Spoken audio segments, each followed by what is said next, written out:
पीढ़ी को कैसे वो गाय का महत्व समझे और उसके आधार पर अपना, और कहते ना कि व्यक्ति से समष्टि से परमेष्टि तक की हमारी यात्रा में गाय का महत्व, गौ माता का महत्व वो समझ करके उनका योगदान रहे।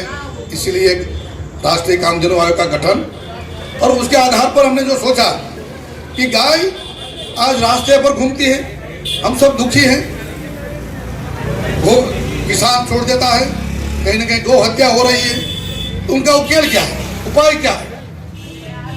गाय दूध नहीं देती है, फिर भी वो गौमूत्र गोबर तो रेगुलर जिंदगी भर देने वाली है।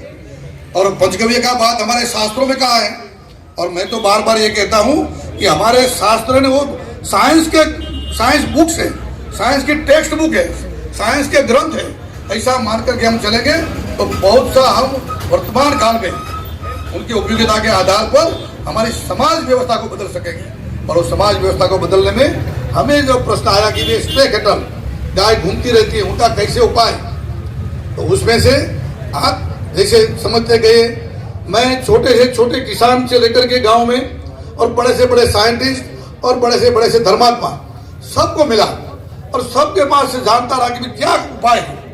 ये हमारी गौ माता हमारे घर पे, क्योंकि वो तो हमारे घर का, हमारे कुटुंब का अविभाज्य अंग थी।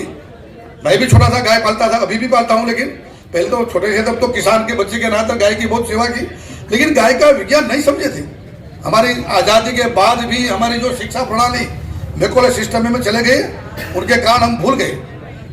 अब फिर से समय आया है, एक राइट टाइम, कि गाय का आर्थिक महत्व, गाय का सामाजिक, गाय का कृषि में, अपने आरोग्य में। कोरोना काल के बाद तो सबको पता चल गया है कि गाय के पंचगव्य का कैसे उपयोग करके गाय पंचगव्य और आयुर्वेद के साथ हमारी जीवन शैली को कैसे आगे बढ़ा सकते हैं यदि स्वस्थ रहना है तो। और गाय का पर्यावरण रक्षा में जो महत्व है उनको उजागर करने का काम राष्ट्रीय कामधेनु आयोग ने पूरे देश के, पूरे समाज को साथ में, हर कोई व्यक्ति को साथ में लेकर के शुरू किया है। और उसमें से गोमय दीपक का हमें एक मिला। माननीय प्रधानमंत्री श्री, मैं कहूँगा फिर से कि उनकी 28 जून की मन की बात कार्यक्रम में आपने उस समय उल्लेख किया कि अभी पूरे जो मानसून ऋतु आ रही है, वर्षा ऋतु, और उसमें गणेश चतुर्थी, जन्माष्टमी, दिवाली सब नाम बोले, उत्सव की परंपरा आ रही है। ऐसे समय में हम कहीं इको फ्रेंडली गणेश की मूर्ति का उपयोग कर सकते हैं। और हमने इस प्रकार को झील लिया और उस समय गाय के गोबर से बने हुए गणपति, गोमय गणेश, उनका एक अभियान शुरू किया। पहली बार था, शुरुआत थी, लेकिन एक शुरुआत करने के बाद इतना प्रचंड रिस्पॉन्स पूरे देश में मिला, ताकि बाद में जैसे पूरा हुआ गणेश उत्सव, हमने तुरंत शुरू कर दिया कि अब दीपावली में दीपक जलाते हैं, प्रज्वलित करते हैं पूरे देश में। गोमय वर्षते लक्ष्मी कहा गया है, लक्ष्मी जी का पूजन करते हैं, और अंधेरे में से उजाला की ओर जाने वाला ये हमारा पर्वोत्सव है। तो ऐसे समय में कैसे हम ये गोमय दीपक बना करके इस मुहिम को आगे बढ़ाए, और कैसे न चले थे अकेले, कारवा बनता गया। हमने गोमय दीपक से शुरुआत की तो अनेक महिलाएं, अनेक युवाएं, अनेक साइंटिस्ट आगे आए। दीपक के साथ साथ गणेश, लक्ष्मी जी की मूर्ति, ओम, श्री, स्वस्ति, उससे आगे अनेक देवी देवताओं की मूर्ति, फोटो फ्रेम, अरे राखी।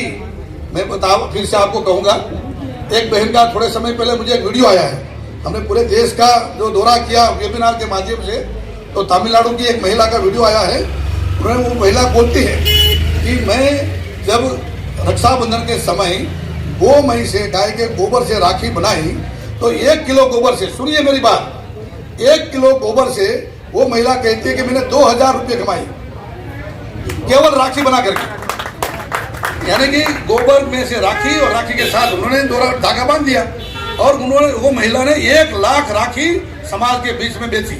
तो ये इससे बड़ा महिला शक्ति संपन्न होने का, स्वावलंबन का उदाहरण वो कौन हो सकता है। और आज देखते हैं कि गोमय दीपक हमने अभियान चलाया, हर एक राज्य में हम गए, एक राज्य का जहाँ जहाँ टीम बनी उनके आधार पर डिस्ट्रिक्ट पर गए, और आसाम नहीं, त्रिपुरा और अरुणाचल की बॉर्डर पर से, और हिमाचल और लद्दाख, नीचे पुडुचेरी, तमिलनाडु, केरल, और यहाँ तो राजस्थान और गुजरात तो है ही। पूरे देश के सभी राज्यों का वेबिनार के माध्यम से हमने जो संपर्क किया, और पहले हम भी डरते थे महाराज श्री, तो हमने रखा कि 1 करोड़ का टारगेट रखे, 1 करोड़ दीपक बनाएंगे और बाद में थोड़ी सी मूर्तियाँ और सब बनाएंगे तो एक्स्ट्रा।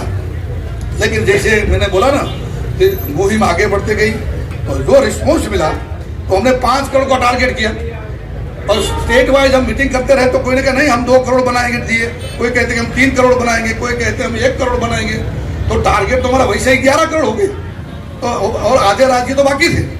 और लास्ट में जब पूरा हमने देश का एक प्रवास किया वेबिनार के माध्यम से, मीटिंग के माध्यम से, तो 33 करोड़ दिए बनाने का हमारा टारगेट सफल होता जा रहा है। उससे भी ज्यादा बनेगी।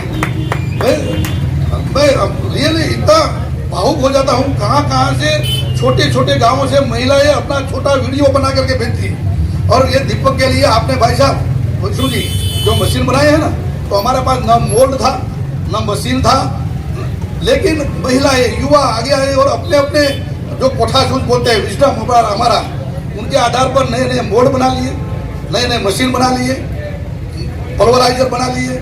और इतना नहीं, अपने किचन की जो आइटम होती है, हमारा जो कटोरा होता है, हमारे बाकी का जो नींबू निचोड़े का होता है, उसमें से दीपक बनाने लगे, कोई मोल्ड की जरूरत नहीं। ऐसे बनता गया हमारा कारवा। और आज की इस पावन धरा में हम यहाँ आए हैं, विष्णुदत्त जी ने हमें बहुत सहयोग किया, बहुत प्रसन्न हूँ मैं।